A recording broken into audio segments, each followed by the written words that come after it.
بندہ آپ کون ہیں؟ آپ اپنا تعارف پہلے ہمیں بتائیں. ہم دور سے آئے ہیں، بڑے قبیلے کے لوگ ہیں، ہمارے سردار نے بھیجا ہے. محمد عربی صلی اللہ علیہ وسلم نے پاس بٹھایا، پوچھا میں بتاؤں من انتا؟ تم نے کہا نا، تو میرا کوئی لمبا چوڑا اپنی شان بیان نہیں کی، بس ایک کہا انا محمد بن عبداللہ، بس اتنا، آگے بھی کوئی لقب شجرہ بیان نہیں کیا، بس کہا میں محمد بن عبداللہ ہوں، بس میرا والد عبداللہ ہے. اب آپ تم پوچھتے ہو کہ آپ کا پیغام کیا ہے، آپ کی تبلیغ کیا ہے، آپ کی آنے کا مقصد کیا ہے؟ وہ مقصد اب سن لو. میرا مقصد یہ آیت کریمہ ہے. اسی وقت آیت نازل ہوئی تھی تو آپ نے پڑھ کے سنائی، ان اللہ یأمر بالعدل والاحسان وایتاء ذی القربى وینہا. پہلے تو حکم دیتا ہے نا اللہ. کیا حکم دیتا ہے؟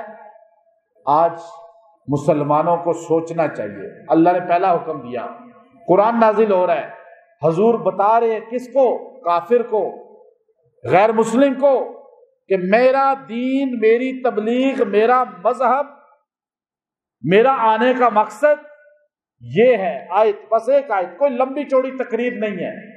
ان اللہ، بے شک میرا اللہ، یأمر، تم سب کو آرڈر دیتا ہے، بالعدل، عدل و انصاف کرنا، احسان، دوسرا کا احسان کرنا، صلہ رحمی تیسرا کہا.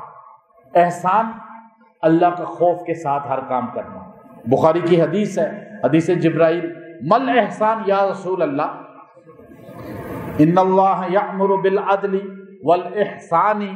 پہلا عدل تو میں تشریح کر رہا ہوں، جمعے کا موضوع ہے، لیکن احسان کیا چیز ہے؟ قرآن بتا رہے ہیں، اللہ کے پیغمبر بتا رہے ہیں اس کو کہ مجھے آرڈر ہے کہ میرا امتی یہ کام کرے، میرا ماننے والا، میرا چاہنے والا، میرے سے محبت کرنے والا، جو مجھ سے عقیدت رکھتا ہے، وہ ایک کام پہلا کرے گا، عدل، عدل، اور دوسرا کام احسان. مل احسان یا رسول اللہ؟ جبرائیل پوچھ رہے ہیں انسانی شکل میں آ کر، مل احسان؟ ان تعبد اللہ کأنک ترا فإن لم تکن ترا فإنہ یراک. تو اللہ کی عبادت ایسے کرے گویا کہ تو اللہ کو دیکھ رہا ہے. یہ درجہ تو شیخ عبد القادر جیلانی کا ہو سکتا ہے، یہ تو مولانا اشرف علی تھانوی جیسے اکابر کا ہو سکتا ہے، مولانا انور شاہ کشمیری جیسے محدث کا ہو سکتا ہے، امام بخاری جیسے ولی کا ہو سکتا ہے. ہمارا یا اللہ ایسا نہیں ہو سکتا. ٹھیک ہے، تم بھی احسان کے درجے میں جا سکتے ہو. فَإِن لَمْ تَكُنْ تَرَا فَإِنَّهُ يَرَاكَ.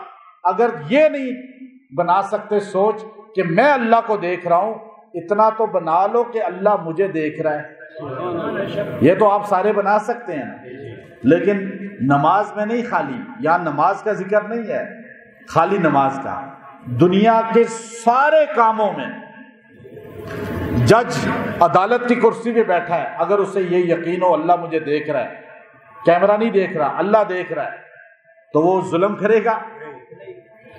آئی G, S H O, D C, commissioner, وزیر اعلیٰ، وزیر اور وزیر اعظم، صدر، یہ سارے محکموں والے جب ان کو یقین ہوگا کہ اللہ مجھے دیکھ رہا ہے تو ظلم کریں گے؟ لیکن یہاں تو مسلمانوں کے پاس آپ چلے جائیں نا. یہاں کس کے پاس؟ مسلمانوں کے پاس. مجھے زندگی میں ایک مرتبہ یہ اراضی سینٹر ہے نا روات والا، ایک پلاٹ میں میرے آدھے مرلے کا فرض گم ہو گیا. کتنا؟ آدھے مرلے. آدھا مرلہ کوئی جگہ بھی قیمتی نہیں تھی اتنی. وہ میں نے بندہ بھیجا، ہمارے ایک بندہ 2 مہینے ادھر جاتا رہا، 2 مہینے وہ اس کو اراضی سینٹر روات والے راجہ بازار سینٹر میں بھیجتے رہے، راجہ بازار والے روات بھیجتے رہے، صرف اس لیے کہ نام میرا تھا اور ان کو ڈر تھا کہ ہم رشوت نہیں مانگ سکتے، ہمارے لیے کوئی مسئلہ نہ بن جائے. وہ پھر ٹالتے رہے. ہمارے بندے کہیں جی کچھ پیسے لگتے ہیں تو بتائیں. نہیں نہیں نہیں نہیں، استغفر اللہ، ہم غلام ہیں. وہ ایسے غلام ہیں کہ 2 مہینے چکر ہی لگواتے رہے. ایسے لالچ ان کے منہ کو گدھ ہیں، یہ گدھ، یہ ہمارے ادارے جتنے ہیں یہ کیا ہیں؟ ان کو خون لگا ہوا ہے۔ آپ چلے جائیں نادرا میں چلے جائیں، پاسپورٹ آفس چلے جائیں، انکم ٹیکس چلے جائیں، میں کہتا ہوں آپ یہ اراضی سینٹر تو گدھوں کا باپ ہے۔ میں نوٹ کیا کہ پورے پاکستان میں آپ حکومت کو ٹیکس دے رہے ہیں نا، زمین اپنی بیچ رہے ہیں یا خرید رہے ہیں، گھر اپنا بیچ رہے ہیں، لیکن آپ ٹیکس دے کے بھی ذلیل ہو رہے ہیں۔ کیوں؟ ان کو خوف ہی نہیں ہے کہ اللہ مجھے دیکھ رہا ہے۔ میں ایک چھوٹی سی مثال دے رہا ہوں، باقی سارے ہی ایسے ہیں۔ تھانوں میں چلے جائیں، کسی کچہری میں چلے جائیں، وکیلوں کے پاس چلے جائیں، ڈاکٹروں کے پاس چلے جائیں، اسپتالوں میں چلے جائیں، ڈاکٹر ہے، نرس ہے، میں کہتا ہوں آپ کسی دیندار بے دین کسی کے پاس بھی چلے جائیں، یہاں تک کہ ریڑھی والے کے پاس چلے جائیں، پرچون والے کے پاس چلے جائیں، یہ سارے کیا کہتے ہیں؟ اللہ مجھے نہیں دیکھ رہا۔ عملاً طور پہ یہی کہتے ہیں نا۔ کیوں؟ یہ قوم کی حالت ہے۔ پھر کہتے ہیں جی ملک کا بیڑا غرق ہوا، کس نے کیا؟ تم نے کیا نا۔ نیچے سے لے کر اوپر تک احسان کا درجہ ہی نہیں ہے۔ وذل قربا، رشتہ داروں کے ساتھ اس نے سلوک کرو۔ یہاں رشتہ داروں کو سب سے زیادہ نقصان دیا جاتا ہے اور باہر والوں کو قریب کیا جاتا ہے۔ اور پھر وَيَنْهَا عَنِ الْفَحْشَاءِ وَالْمُنْكَرِ وَالْبَغْيِ، یہ تین چیزوں سے منع کرتا ہے۔ اب جب ہمارے نبی نے یہ آیت پڑھی تو وہ بندہ جو سردار کا آیا تھا، بڑا پی اے سیکرٹری، وہ کہنے لگا آپ دوبارہ پڑھ دیں ذرا، میں یاد کر لوں۔ اتنی بہترین آیت، اتنا بہترین آپ کی تبلیغ ہے۔ آپ تو معاشرے کی تبلیغ کر رہے ہیں، معاشرے کی اصلاح کرنا چاہتے ہیں۔ یہ آیت آج اگر ہمارے اسکولوں کالجوں میں بچوں کو پریپ کلاس سے پڑھائی جائے، واللہ یہ بچے پھر ملک پہ ڈاکہ ڈالنے والے، چوریاں کرنے والے، کرپشن کرنے والے نہیں ہوں گے۔ انہیں پتہ چل جائے گا اللہ ہم سے چاہتا کیا ہے۔ آج ہمارے بچوں کو تو پتہ ہی نہیں ہے، ہمارے بڑوں کو بھی نہیں پتہ۔ وہ اتنا متاثر ہوا کافر، وہ کہنے لگا دوبارہ پڑھ دیں ذرا۔ ہمارے آقا نے 2 بار نہیں پڑھی، بار بار پڑھی، بار بار پڑھی۔ اتنی بار پڑھی حدیث میں آتا ہے کہ اس کو یاد ہو گئی۔ اور وہ بندہ واپس جاتا ہے۔ اقسم جو صحابی بنے بعد میں اپنے سردار سے کہتا ہے کہ جس نبی کے پاس میں گیا ہوں ان کی ایسی تعلیم ہے جو اخلاق ٹھیک کرتی ہے، اور اے اقسم میں ایک فیصلہ کر کے آیا ہوں کہ یہ اخلاق جس قوم میں آئیں گے دنیا ان کا مقابلہ نہیں کر سکے۔ اور مجھے یقین ہے محمد عربی صلی اللہ علیہ وسلم کی میں نے جماعت دیکھی ہے، صحابہ دیکھے ہیں، جانسار دیکھے ہیں، اور اس آیت کو میں نے سنا ہے رب لات و عزا کی قسم کہ وہ جماعت ایسے اخلاق والی بننے والی ہے کہ ایران اور روم اس کا مقابلہ نہیں کر سکے۔ اور اقسم کہنے لگا پھر سب سے پہل ہمارا قبیلہ کیوں نہ کرے، سب جا کے پہلے کلمہ پڑھ کے مسلمان ہو گئے۔ اب یہ اخلاق ہماری قوم میں آ جائیں، دنیا کی کوئی طاقت ہمارا مقابلہ نہیں کر سکے۔ یہ 6 اخلاق کی چیزیں ہیں، یہ ہمارے اندر سے نکل چکی ہیں، جس کی وجہ سے آج ہم پریشانیوں کا شکار ہیں۔ عثمان بن مظعون، حضرت عثمان بن مظعون رضی اللہ تعالیٰ عنہ، مشکات شریف کے اندر یہ حدیث ہے کہ آپ فرمانے لگے میری پوری قوم آئی کلمہ پڑھ کے مسلمان ہوئی، لوگ ہاتھ بڑھا رہے تھے، میں بھی ہاتھ بڑھا دیا شرما شرمی میں، لیکن مجھے دل سے شرح صدر نہیں ہو رہا تھا کہ اسلام سچا مذہب ہے، اسلام ہی حق مذہب ہے۔ اب میں تذبذب میں تھا۔ ایک دن بارگاہ رسالت میں بیٹھا ہوا تھا تو حضور علیہ الصلوۃ والسلام کے چہرہ لال سرخ ہو گیا، وزن آپ پہ پڑ گیا، اور آپ صلی اللہ علیہ وسلم نے فوراً فرمایا مجھ پہ یہ آیت نازل ہوئی ہے، ان اللہ یأمر بالعدل، یہ آیت۔ عثمان بن مظعون کہتے ہیں یہ آیت سنتے ہی میرا دل کا غبار اٹھ گیا، مجھے شرح صدر ہو گیا کہ جو دین یہ اخلاق کی تبلیغ کرتا ہو، یہ اخلاق سکھاتا ہو، وہ اسلام سے افضل کوئی مذہب نہیں ہے اور محمد عربی سے اعلیٰ کوئی نبی نہیں ہے۔ عمر بن عبد العزیز رحمۃ اللہ علیہ، ان کے زمانے میں چھوٹے صحابہ زندہ تھے جو نبی علیہ السلام کے زمانہ میں چھوٹی عمر کے تھے۔ عمر بن عبد العزیز رحمۃ اللہ علیہ کو مفتی شفیع صاحب رحمۃ اللہ علیہ نے خلیفہ ششم میں شامل کیا ہے۔ تو آپ کے زمانے میں کچھ لوگ حضرت امیر معاویہ رضی اللہ تعالیٰ عنہ پہ سب کرتے تھے خطبے میں، اور کچھ لوگ حضرت علی رضی اللہ تعالیٰ عنہ پہ سب و شتم کرتے تھے خطبے میں۔ آپ نے بیلنس رکھتے ہوئے اہل سنت کو ایک عقیدہ دیا۔ آپ نے خطبوں میں اپنی پوری 3 براعظم کی حکومت میں، خلافت میں یہ اناؤنس کر دیا، آرڈر جاری کر دیا کہ ہر جمعے کے خطبہ میں یہ آیت لازمی پڑھی جائے گی، تاکہ لوگوں کو پتہ چل جائے کہ ہم نے عدل کرنا ہے، ظلم نہیں کرنا، نہ کسی شخصیت کے بارے میں، نہ کسی جو ہے مذہب کے بارے میں، نہ کسی جماعت کے بارے میں، نہ کسی قوم کے بارے میں۔ یہ آپ نے اس زمانے سے شروع کیا، آج تک جمعے کے خطبے میں پڑھی جاتی ہے۔ ظلم کیا چیز ہے؟ ظلم عدل کی ضد کو کہا جاتا ہے۔ ہمارے ہاں عدل کا نظام بہت کمزور ہے ہی نہیں۔ قاتل دندناتا پھرتا ہے، مقتول کے ورثاء انصاف کی بھیک مانگتے پھرتے ہیں، وہ تھک ہار کے صلح کر لیتے ہیں، دباؤ میں آ جاتے ہیں۔ یہ اسٹیٹ کا کام تھا کہ وہ لوگوں کو انصاف فراہم کریں، لیکن جس ملک کی عدالتیں بک جائیں، جس ملک کے اندر جج بکتے ہوں، جس ملک کے اندر وکیل پیسے پر فیصلے کرواتے ہوں، جس ملک کے تھانے پورے کے پورے بک جاتے ہوں، جس ملک کے اندر وزیر بک جاتے ہوں، جس ملک کے اندر ہر عہدہ پیسے سے ملتا ہو، وہ ملک کبھی ترقی نہیں کر سکتا۔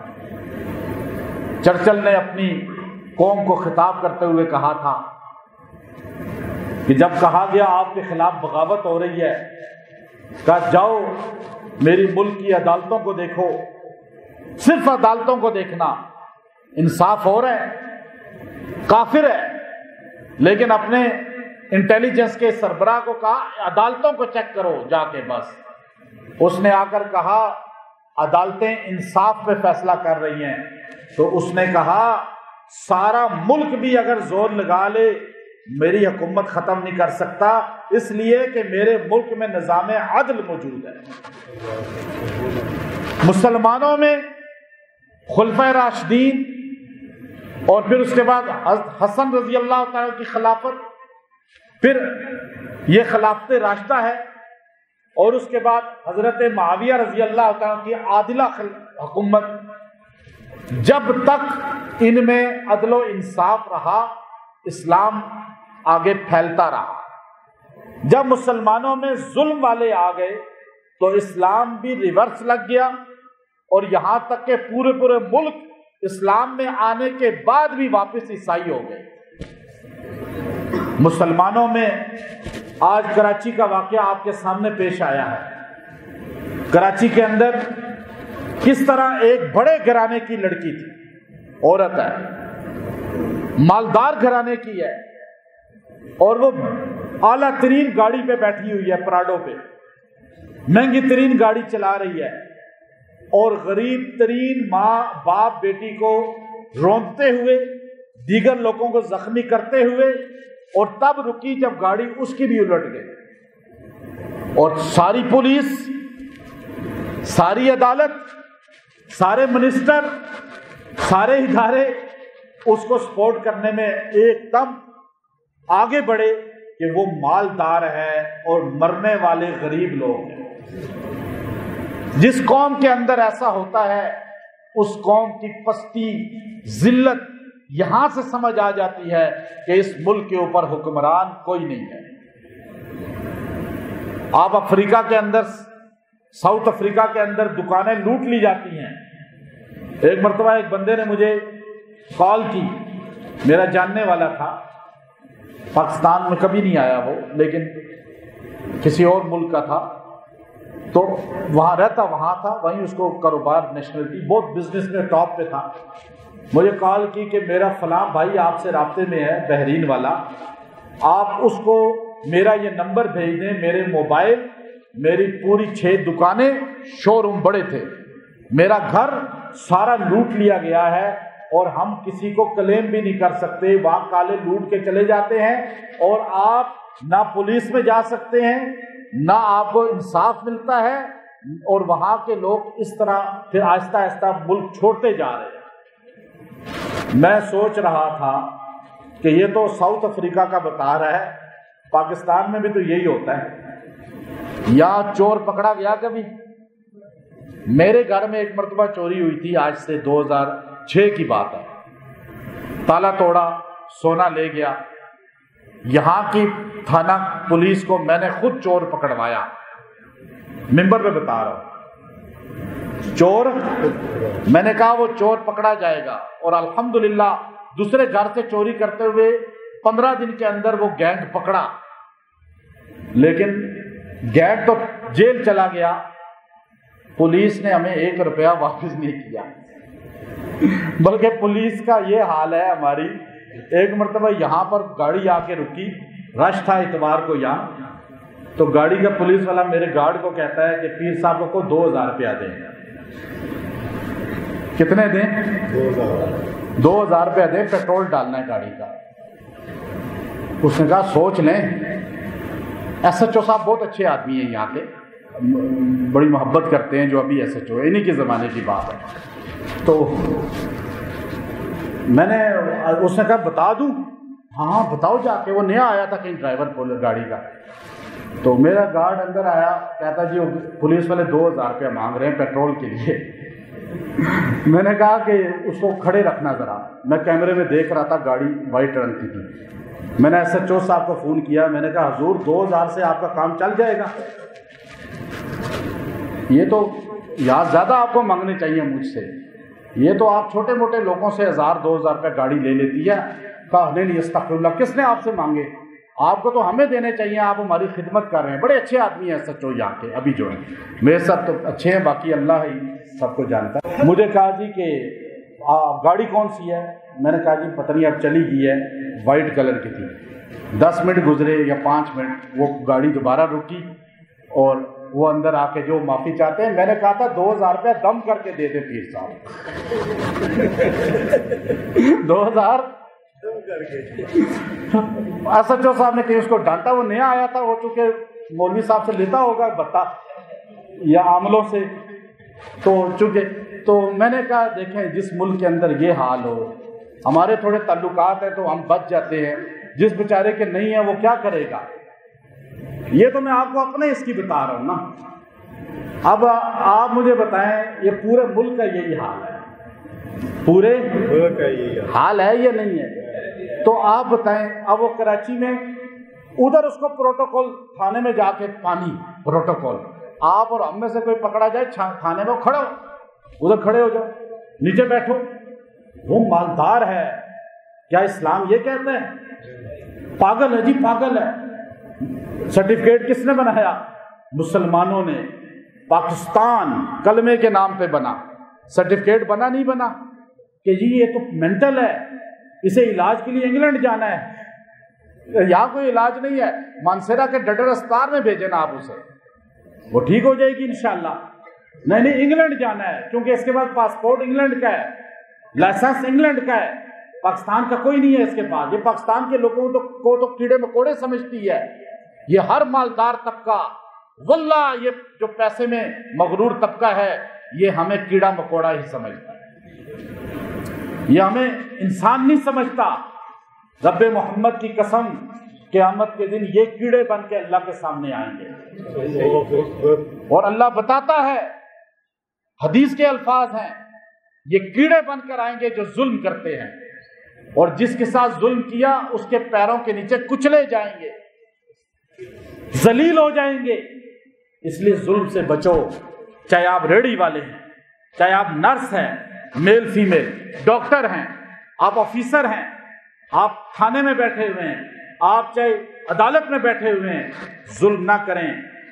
یہ ظلم کیا ہے؟ حدیث اٹھائیں بخاری شریف، الظلم ظلمات یوم القیامہ، یہ قیامت کے دن تمہیں اندھیرے میں دھکیل دے گا، تمہیں رستہ ہی نظر نہیں آئے گا، تم پل صراط کراس کرنے لگو گے، تمہارے ظلم تمہارے سامنے آ جائیں گے، یہ مظلوم لوگ یہ کلمہ پڑھتے ہوئے پل صراط سے روشنی کے ساتھ گزر جائیں گے اور تم اندھیرے کی وجہ سے کھائی دوزخ میں گر جاؤ گے۔ قرآن میں ایک اب اچھا وہ اسے پاگل ہے، مینٹل ہے، V8 گاڑی چلا رہی تھی مینٹل، 7 کروڑ کی گاڑی مینٹل چلا رہی ہے، اور اگر ٹھیک ہوتی تو ہیلی کاپٹر یا جہاز ہی چلاتی پھر اچھا اچھی بات تھی کہ وہ چلاتی تو کم از کم یہ غریب تو نہ مرتے۔ پھر ایک ہندو ڈاکٹر سٹینڈ لے کے کھڑا ہو گیا، محمد عربی صلی اللہ علیہ وسلم کے غلام، عشق رسول کا دعویٰ کرنے والے، لا الہ الا اللہ کے گن گانے والے، مکہ اور مدینہ کے لیے تڑپنے والے، ظالم کا ساتھ دے رہے ہیں، اور ہندو پنڈت کو ماننے والا، بتوں کو ماننے والا، وہ کہتا ہے نہیں یہ مینٹل نہیں ہے، یہ صحیح ہے، میں ہندو ہوں لیکن میں دعویٰ کرتا ہوں یہ ظالم ہے اور مرنے والے مظلوم ہیں۔ آپ بتائیں اللہ کس کے ساتھ ہوگا؟ یہ منافقوں کے ساتھ یا یاد رکھیں اللہ ظالم کافر بھی ہوگا یا مسلمان ہوگا، اللہ یہ نہیں دیکھے گا، ظالم مسلمان ہو اور مظلوم کافر ہو، اللہ کی مدد مسلمان کے ساتھ نہیں ہوگی، کافر کے ساتھ ہوگی۔ ابن کثیر البدایہ پوری پڑھیں 14 جلدوں کو، میں نے چھوٹی عمر میں 10 سال کی عمر میں پڑھی تھی 14 جلدیں الحمدللہ۔ جو آخری چیز اس میں پڑھی تھی مجھے اس وقت سے یاد ہے کہ آپ نے لکھا کہ جب ہلاک چنگیز خان پہ خوارزم کے بادشاہ، میں خوارزم گیا ہوں ازبکستان سے آگے، خوارزم جاؤ تو وہاں اس سے پہلے بورڈ لگا ہوا تھا خوارزم اتنے کلومیٹر، اس کے بعد کراچی اتنے کلومیٹر، حیرت کی بات یہ ہے، لمبا سفر ہے لیکن لکھا ہوا تھا بورڈ۔ تو خوارزم کے بادشاہ نے، یہ غریب لوگ تھے، یہ دیہاتوں میں رہنے والے، پہاڑوں پہ رہنے والے چنگیزی تتاری، یہ شہر میں آ گئے تو بادشاہ نے ان کی مونچھیں بھی، داڑھی بھی اور سر کے بال بھی کاٹ کے انہیں واپس بھیج دیا کہ تم دیہات والے شہر کے قابل ہی نہیں ہو۔ یہ چنگیز خان کو جا کے بندوں نے بتایا، وہ منگول کی پہاڑی چھوٹی سی پہ کھڑا ہو گیا اور وہاں ہاتھ اٹھا کے کہتا ہے اے مسلمانوں کے رب، وہ مسلمان نہیں تھے لیکن کہنے لگا اے مسلمانوں کے رب، ہم پہ ظلم ہوا ہے، مدد کر۔ اللہ تو ظالم کے ساتھ نہیں ہے، چاہے وہ ظالم مدینے میں رہتا ہو، اللہ مظلوم کے ساتھ ہوگا چاہے وہ پاکستان میں کیوں نہ رہتا ہو۔ اب آپ دیکھیے وہ ظالم بادشاہ تھا، اس نے اپنے لوگوں کو روکا نہیں تھا اس غلط کام سے، یہ چنگیزی وہاں سے نکلے اور عالم اسلام پہ اللہ کا عذاب بن کے کیسے مسلط ہوئے، کاٹتے چلے گئے، سارے خطے ہم سے لے لیے۔ قرآن کہتا ہے لا يحب اللہ الجہر بالسوء من القول، اللہ کو چیخنا پسند نہیں ہے، اللہ کو تیز تیز بولنا پسند نہیں ہے، اللہ کو شور شرابہ کرنا پسند نہیں ہے، لیکن الا من ظلم، لیکن اگر کسی پہ ظلم ہو جائے تو وہ فریاد کر سکتا ہے، وہ کہہ سکتے ہیں اے اللہ۔ اور یاد رکھیے گا آپ کی 70 سال کی عبادت، آپ کی 70 سال کی ریاضت، آپ کے 100 حج، 100 عمرے، آپ کی 100 تہجدیں، آپ کے 100 صدقے خیرات ایک طرف ضائع ہو جائیں گے اگر مظلوم کے دل سے ایک بار بد دعا نکل جائے۔ آپ اس کو چھوٹا سمجھتے ہیں، آپ دل دکھانا چھوٹا سمجھتے ہیں۔ قرآن وَلَمَنِ انتَصَرَ بَعْدَ ظُلْمِهِ وَلَمَنِ انتَصَرَ بَعْدَ ظُلْمِهِ فَأُولَئِكَ مَا عَلَيْهِم مِّن سَبِيلٍ، سورہ شورى۔ قرآن کہتا ہے کوئی اس پر کوئی اس پہ حد نہیں ہے جو ظلم ہونے کے بعد اپنا بدلہ لے، اتنا ہی بدلہ لے سکتا ہے، اس پہ کوئی حد نہیں ہے، اس پہ کوئی حد نہیں ہے۔ حاکم وقت کو آپ عدالت میں جائیں، آپ پہ ظلم ہوا ہے، آپ کہاں جائیں؟ عدالت میں ظلم ہوا ہے، تھانے میں جائیں ظلم ہوا ہے، آپ وزیر صاحب کے پاس جائیں، ایم این اے کے پاس جائیں، لیکن جب وہی ظلم خود کریں اور آپ کا ساتھ نہ دیں تو آپ کس کے پاس جائیں گے؟ اللہ کے پاس۔ پھر اللہ ان ظالموں کا وہ حال کرے گا، حکومت ختم ہو جاتی ہے، عہدہ ختم ہو جاتا ہے، نشے میں نہ آئیں، یہ سارے ختم ہونے والے ہیں۔ یا بڑے بڑے بدماش کیسے کیسے عذاب کے اندر مبتلا ہو کر گئے ہیں دنیا سے، انسان کو جچتا نہیں ہے کہ وہ اکڑے، وہ ظلم کرے، سارے چلے گئے ہیں، لیکن مظلوم وہ باپ بیٹی بھی دنیا سے چلے گئے ہیں، ظالم کا ساتھ دینے والے بھی آج موجود ہیں۔ 50 سال کے بعد، 100 سال کے بعد ایک بھی ہم میں سے دنیا میں ہوگا؟ 100 سال بعد ہم سب نہیں ہوں گے، لیکن ظلم کرنے والا اپنا حساب ہمیشہ دے گا اور مظلوم جنت میں نعمتیں بھی پائے گا۔ تو اس لیے یہ ظلم، وَلَمَنِ انتَصَرَ بَعْدَ ظُلْمِهِ فَأُولَٰئِكَ مَا عَلَيْهِم مِّن سَبِيلٍ إِنَّمَا السَّبِيلُ عَلَى الَّذِينَ يَظْلِمُونَ النَّاسَ وَيَبْغُونَ فِي الْأَرْضِ۔ فرمایا تہمت، حد یہ تو ان لوگوں کے لیے ہے جو زمین میں ظلم کرتے ہیں اور بغاوت کرتے ہیں۔ آپ برا ان کو کہیں، آپ جس پہ ظلم ہوا وہ چیخ رہا ہے تو آپ اسے کہہ رہے ہیں چپ کر، بول نہیں، اور مظلوم کو کہہ رہے ہیں چپ کر، اور ظالم کو کہہ رہے ہیں تو ٹھیک ہے۔ اللہ نے کہا نہیں، یہاں 2 ظلم کا ذکر کیا، ایک یظلمون الناس جو شخصی ظلم ہے جو کراچی میں ہوا ہے، اور وَيَبْغُونَ فِي الْأَرْضِ یہ قومی ظلم ہے، حکومت کے خلاف بغاوت کرنا، اداروں کے خلاف بغاوت کرنا۔ یاد رکھیں حکومت جیسی بھی بن گئی ہے، اب آپ اس کے خلاف، اداروں کے خلاف بغاوت نہیں کر سکتے۔ یہ میں آپ کو خاص بتا رہا ہوں، آپ ظالم کے خلاف کریں، اگر کسی نے ظلم کیا ہے، ادارہ پورا ظالم نہیں ہوتا، فرد ظالم ہوتے ہیں، لیکن آپ یبغون فی الارض یہ اداروں کے خلاف قومی بغاوت ہے، کسی ادارے کے خلاف بغاوت نہ کریں۔ اب آپ یہ قومی ہو گئی بغاوت، اس پر حد ہے جو قومی بغاوت کرے، اس پر حد ہے جو شخصی ظلم کرے، اور یہ شخصی ظلم ہے، آپ کے پیسے لے کے کھا گیا، آپ کی زمین لے کے کھا گیا، آپ کے حق آپ کو نہیں ملا، آپ کو ایکسیڈنٹ میں مار دیا، قاتل جو ہے اس کے کوئی سننے والا، اس کا ساتھ دینے والے سارے ہیں، مقتول کی فرسا کے سننے والا کوئی نہیں، تو یہ شخصی ظلم ہے، یہ ان پر اللہ کی طرف سے پکڑ آتی ہے جو ایسے کاموں میں آگے بڑھتے ہیں۔ اب اللہ رب العزت نے دیکھیے ظلم کرنا اتنا بڑا وبال ہے، آج گھروں میں ظلم ہو رہے ہیں۔ اچھا یہ تو میں نے قومی ظلم آپ کو بتایا ہے نا، ظالم سارے ہیں، آپ یہ نہ سمجھیں کہ حکومت ظالم ہے یا تھانہ کچہری خالی ظالم ہے، وہ تو میں نے بڑے اداروں کی بات کر دی جو ہمارے سامنے ہیں، ان میں اچھے لوگ بھی بہت ہوتے ہیں، ان میں بڑے بڑے اچھے لوگ بھی ہیں، لیکن کچھ غلط بھی ہوتے ہیں۔ لیکن آپ اپنے گریبان میں جھانکیں، گھر میں خاوند بیوی کے ساتھ ظلم کر رہا ہے، بیوی خاوند کے ساتھ ظلم کر رہی ہے، ساس سسر ظلم کر رہے ہیں، بچوں کے ساتھ ظلم ہو رہا ہے، بچے ماں باپ کے ساتھ ظلم کر رہے ہیں، خاندان برادری میں ظلم ہو رہا ہے، آپ کے دفتر میں آپ کا اپنے ساتھ، اپنے نوکروں کے ساتھ، یہ ظلم عام ہے جو ظلم کیا جا رہا ہے۔ ہمیں اس ظلم سے بھی بچنا ہے، یہ ظلم ہم نہیں روک رہے، بس کہتے ہیں عدالتیں ہی ظلم نہ کریں، تھانے ہی ظلم نہ کریں، حکومت ظلم نہ کرے۔ جب آپ چھوٹے درجے میں ظلم نہیں چھوڑیں گے، بڑے درجے کا ظلم ٹھیک نہیں ہوگا۔ آپ کی تربیت سکول کالج سے ہوتی ہے، جہاں قرآن بتایا جاتا ہے۔ وہ کراچی کے واقعے پہ بخاری شریف کی وہ حدیث، ہمارے نبی صلی اللہ علیہ وسلم کے بارگاہ میں ایک عورت کو لایا گیا، بنو مخزومہ کی تھی، اس کا نام فاطمہ تھا، وہ سردار کی بیٹی تھی، مالدار کی بیٹی تھی، مالدار گھرانے سے تھی، اس کو بارگاہ رسالت میں لایا گیا، یا رسول اللہ اس نے چوری کی ہے، اس کے بارے میں حکم فرمائیں۔ ہمارے آقا نے فرمایا قرآن کی حدود ہیں، اس میں کوئی کمی بیشی نہیں کر سکتا۔ جب دو جہاں کے سردار حدود میں کمی بیشی نہیں کر سکتے، کوئی عدالت کوئی حکومت کر سکتی ہے؟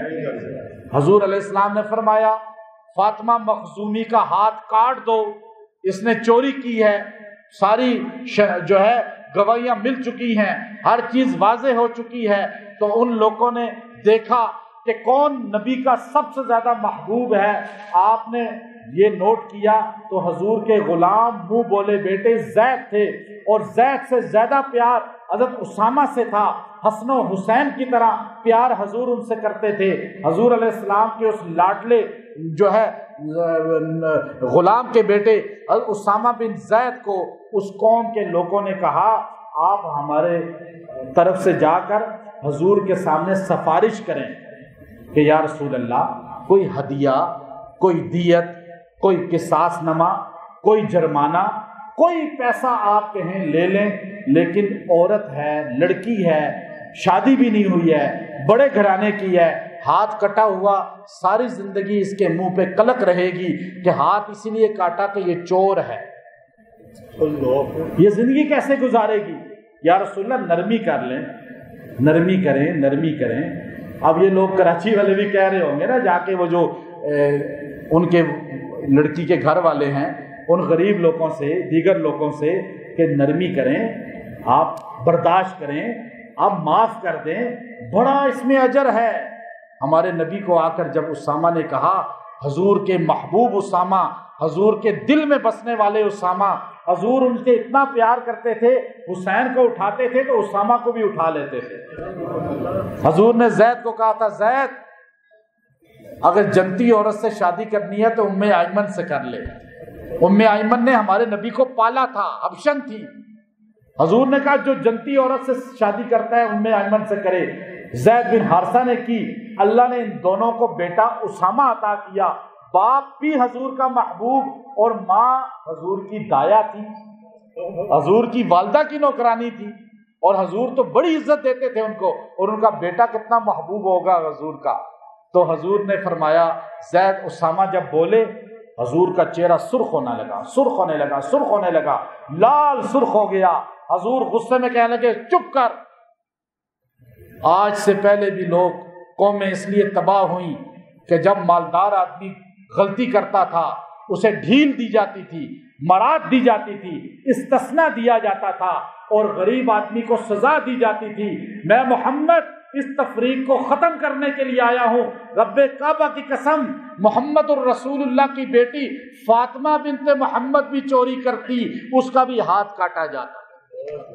جو نبی یہ تعلیم لایا، اگر یہ عدل ہماری عدالتوں میں آ جائے، اس ملک میں معیشت مضبوط ہوگی نہیں ہوگی؟ تباہ تو انہوں نے کر کے رکھی ہے، جو چاہتے ہی نہیں ہے اس ملک کے اندر اللہ کی رحمت برسے۔ تو ابو منذر تھا، آخری بات کر دیتا ہے، تھک گئے ہیں؟ میں تھک گیا ہوں، آپ کو بتا رہا ہوں۔ آپ تو میرا خیال نہیں تھکتے، پیاری باتیں ہیں، لیکن اللہ کرے سارے ملک کے اندر عام بھی ہو جائیں۔ کراچی میں یہ واقع میں ہی عمل ہو جائے بڑی بات ہے، ہماری قوم جاگ جائے، ظالم کو ظالم کہے، مظلوم کو مظلوم سمجھے۔ ہم تو ظالم کا ساتھ کبھی نہیں دیتے، یہ سوچ رکھ لیں بچے۔ یہ ابو منذر بنو امیہ کا آخری بادشاہوں میں سے ہے، اور یہ افریقہ کے اندر چلا گیا تھا۔ عبد الرحمن ایک بندہ تھا، پیچھے سے بنو عباس کا لشکر آیا، ابو جعفر جو تھا، ابو العباس صفاق جو پہلا بنو عباس کا بادشاہ ہے، ظالم ترین آدمی تھا، یہ لشکر لے کے اس نے پہلا کھانا بنو امیہ کی لاشوں پہ دسترخوان بچھایا تھا۔ بنو امیہ کی لاشوں پہ دسترخوان بچھا کے اس نے پہلا کھانا کھایا۔ یہی کام مروان نے بھی کیا تھا، بنو عباس کی لاشوں پہ پہلا کھانا کھایا تھا۔ تلک الایام نداولها، وقت بدلتا رہتا ہے، لوٹ کے آتا ہے، ظالم انجام کو نظر آتا ہے، اور آپ جو آج ظلم کر رہے ہیں اس کا انجام خود آنکھوں سے دیکھیں گے۔ مسجد پہ جس نے حملہ کیا تھا اس کا انجام دیکھا تھا نا، آپ نے دیکھا ہے نا، 10 آدمی جنازے کے لیے جانے والے نہیں تھے۔ تو وہ عبد الرحمن آخری تھا ادھر سے، اس کو بتایا گیا سارے مر گئے ہیں تیرے خاندان کے لوگ۔ وہ بچی کے ساتھ کھیل رہا تھا، چھوٹی سی بچی اس کے سینے پہ تھی، اور دریا کے کنارے کھیل رہا تھا۔ تو ادھر سے سارے آئے اسے پکڑنے کے لیے، مارنے کے لیے، تو بچی کو پکڑا، چھوٹی سی اس کی بچی تھی، اس کو لے کے بھاگا تو آگے دریا نظر آیا، اس کو جان بچانے کا اور کوئی راستہ نہیں ملا، چھلانگ لگا دی۔ تیرنا تو آتا تھا، دشمن واپس چلے گئے بنو عباس کے لوگ، تو یہ تیرتے تیرتے آخر افریقہ چلا گیا۔ وہاں جب ان لوگوں کو پتہ چلا کہ یہ بنو امیہ کا ہے، وہاں حکومت ہی بنو امیہ کی تھی، تو انہوں نے اس کو اپنا بادشاہ بنا لیا۔ افریقیوں نے 300 سال اس کی نسل میں حکومت رہی ہے، لیکن عدل اس نے کیا۔ ابن کثیر البدایہ میں لکھتے ہیں عدل کی وجہ سے اللہ نے اس کی حکومت ختم نہیں کی۔ اور حضرت علی رضی اللہ تعالیٰ کا قول لکھا، آپ نے فرمایا کفر پہ حکومت رہ سکتی ہے، ظلم پہ کبھی حکومت نہیں رہتی۔ آپ پورے قرآن میں دیکھیں، قومیں رہی جب تک کافر رہی، جب ظالم بنی تو اللہ کا عذاب آ گیا۔ ظالموں کو اللہ نہیں معاف کرتا، کافروں کو پھر روک دیتا ہے عذاب ان سے۔ تو وہاں اس کی نسل میں جو آخری بادشاہ تقریباً تھا، ابو منذر اس کا نام تھا، اس کا ایک ہی بیٹا تھا، اس نے ایک یہودی کو قتل کر دیا۔ یہودیوں نے کہا کہ ہم قصاص لیں گے، شہزادے کو قتل کریں گے۔ وزیروں نے چاپلوسی کرتے ہوئے یہودیوں پہ پریشر رکھا، ڈرایا، دھمکایا، جیسے کراچی ہوگا، ابھی ہو رہا ہے۔ انہوں نے کہا جی پیسے لے لو، قصاص لے چھوڑ دو، دیت لے لو، اور آپ جو ہے معاف کر دو، جتنا کہو گے سونا دیں گے، جتنا کہو گے پیسہ ملے گا۔ آخر یہودی تھوڑے تھے اس قوم میں، اس ملک میں، وہ ڈر کے خاموش ہو گئے، اور شہزادہ بھی سمجھ کے خاموش ہو گئے۔ دربار میں آئے، بادشاہ بیٹھا ہوا تھا، تو یہودیوں سے پوچھا بتاؤ کیا فیصلہ کیا ہے؟ یہودیوں نے کہا جی ہم تو قصاص چاہتے تھے، لیکن اب ہم نے مشورہ کیا ہے کہ آپ دیت دے دیں، ہم معاف کر دیں۔ بادشاہ نے کہا یہ تم پریشر میں آ کے کر رہے ہو، قرآن کا حکم کتب علیکم القصاص، کتب علیکم القصاص، نماز کی طرح، نماز روزہ آپ فرض سمجھتے ہیں نہیں سمجھتے؟ کتب علیکم صیام ہے یا نہیں؟ تو قصاص میں بھی تو کتبہ کا لفظ ہے، روزوں کو تو آپ رکھتے ہیں، قصاص کا کیوں نہیں لیتے؟ اب قصاص ہونا چاہیے نا۔ تو اب بادشاہ نے کہا کہ نہیں، یہ تم نے پریشر میں آ کے کیا ہے، میں قیامت تک اور اللہ کے سامنے بھی ظالم بادشاہ نہیں کہلانا چاہتا، عدل کرنے والا کہلانا چاہتا ہوں۔